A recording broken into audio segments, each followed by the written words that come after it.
Bienvenidos una vez más a El Comentario, un programa realizado por Agustín Sancho Cubero. Este programa está disponible en YouTube y en las principales plataformas de podcasts. No te olvides de suscribirte, es gratis. A continuación empezamos el programa.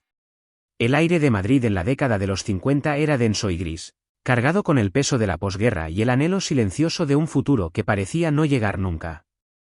En los sótanos de los cafés, entre el humo de los cigarrillos y el aroma a chicoria, se gestaban conversaciones que buscaban rasgar ese velo de monotonía. Una de esas tertulias, quizás la más singular, se reunía en la cripta del Café Lion, en la calle de Alcalá. La llamaban la Sociedad de Amigos del Espacio, aunque su nombre oficial era otro más pomposo y largo. Su líder, su faro, era un hombre llamado Fernando Sesma Manzano, un personaje de verbo fácil y una imaginación que desbordaba los confines de la lógica terrenal. Allí, bajo las bóvedas de piedra, se hablaba de platillos volantes, de civilizaciones perdidas y de la posibilidad de que no estuviésemos solos en el vasto e indiferente cosmos. Los asistentes eran un grupo heterogéneo, mecanógrafos, funcionarios, estudiantes y soñadores, todos unidos por la misma sed de misterio. Una tarde de enero de 1966, la rutina de sus debates se vio interrumpida. Llegó una carta. No era una carta cualquiera. El sobre era grueso, el papel de una calidad inusual, casi plástico al tacto. No tenía remitente, solo la dirección de Sesma. Dentro, varias hojas mecanografiadas con una pulcritud asombrosa, sin un solo error, sin una sola corrección. El texto era denso, científico, casi incomprensible. Hablaba de cosmología, de dimensiones plegadas y de conceptos que escapaban al conocimiento de la época. Pero lo más extraño era la firma, o más bien el símbolo que la acompañaba. Era una especie de letra H mayúscula con una pequeña curva en el travesaño central, un emblema que recordaba a un yugo y unas flechas estilizadas, pero que a la vez era completamente ajeno. La carta estaba firmada por unos seres que decían proceder de un planeta al que llamaban Humo. El estupor inicial dio paso a una febril excitación. Sesma leyó la misiva en voz alta a su congregación de creyentes.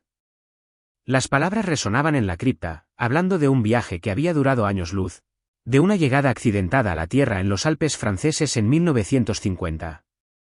Describían su planeta, Humo, orbitando la estrella Yuma, que nosotros conocíamos como Wolf 424.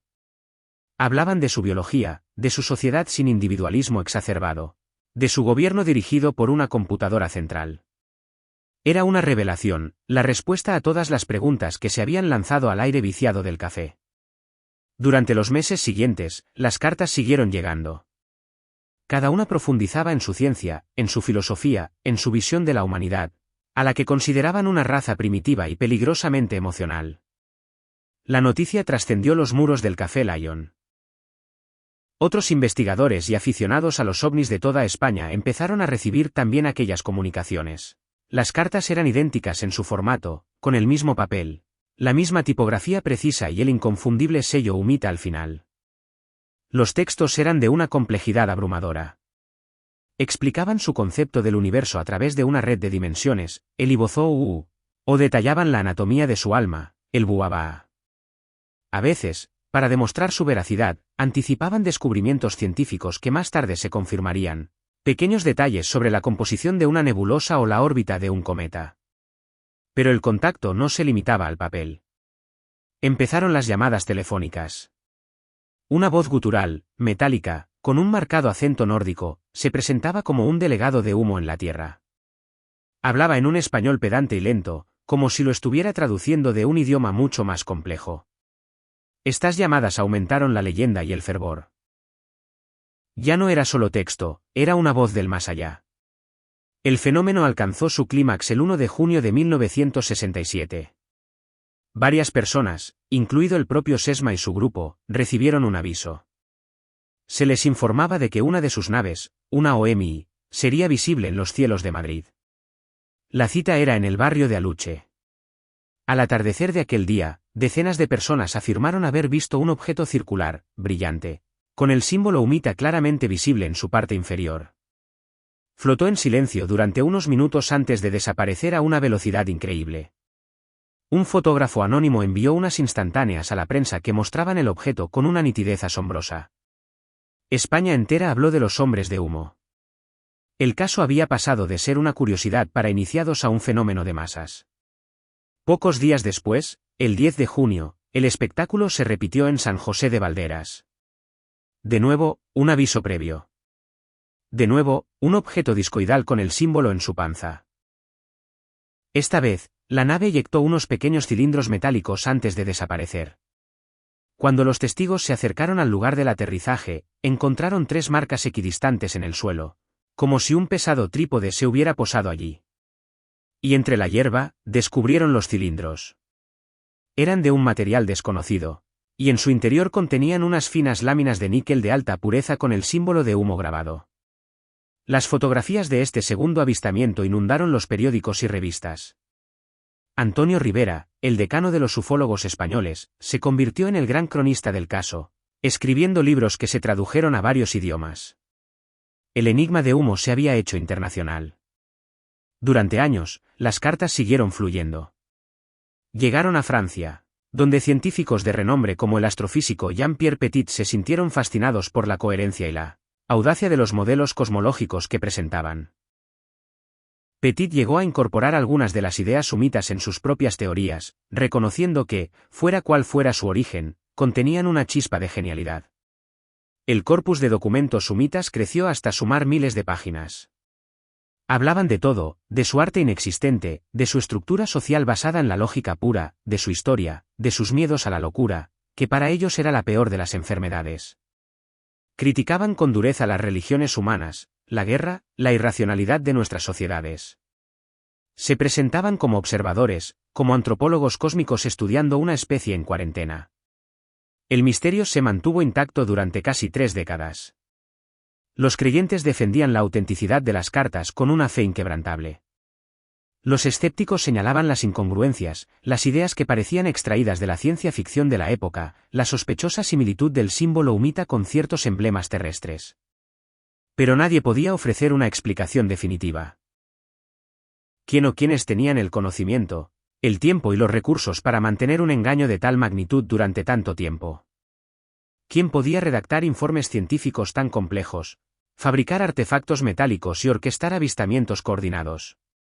La respuesta llegó en 1993, y fue tan terrenal y decepcionante como un truco de magia revelado. Un hombre llamado José Luis Jordán Peña confesó ser el autor único y absoluto de todo el asunto. Jordán Peña había sido uno de los miembros más activos y aparentemente crédulos del grupo de Sesma desde el principio. Era un hombre inteligente, con una formación técnica y una imaginación desbordante. En una carta enviada a sus antiguos compañeros de misterio, lo contó todo con un lujo de detalles demoledor. Confesó que había empezado todo como un experimento sociológico, una broma para ver hasta dónde podía llegar la credulidad humana. Quería crear una especie de religión laica, un mito moderno. Explicó cómo redactaba él mismo las cartas, usando una máquina de escribir específica y un papel que compraba en una papelería de Madrid. El famoso símbolo, explicó, lo había diseñado él mismo en un momento de inspiración. Las complejas teorías científicas las extraía de revistas de divulgación científica americanas y francesas, extrapolando y adornando las ideas más avanzadas de la época.